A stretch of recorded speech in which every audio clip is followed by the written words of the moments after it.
There's a Chinese MP in WA called Paul Yang who was tarnished by one of our key media organs, The Australian, with, being a fellow traveller of China because he took a position on a spy ship off the Australian coast. It turns out he'd been 10 years in the Australian Defence Forces, was an excellent Mandarin linguist, and had been specifically tasked by the Australians to work on the MH370 search exercise with a participating Chinese vessel.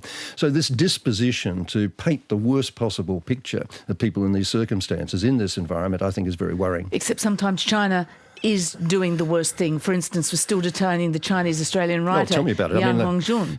And the Canadian guy who used to work for my organisation, International Crisis Group. I think this is absolutely outrageous behaviour, should be called out. Similarly, Chinese overreach in the South China Sea is not something we should accept with equanimity.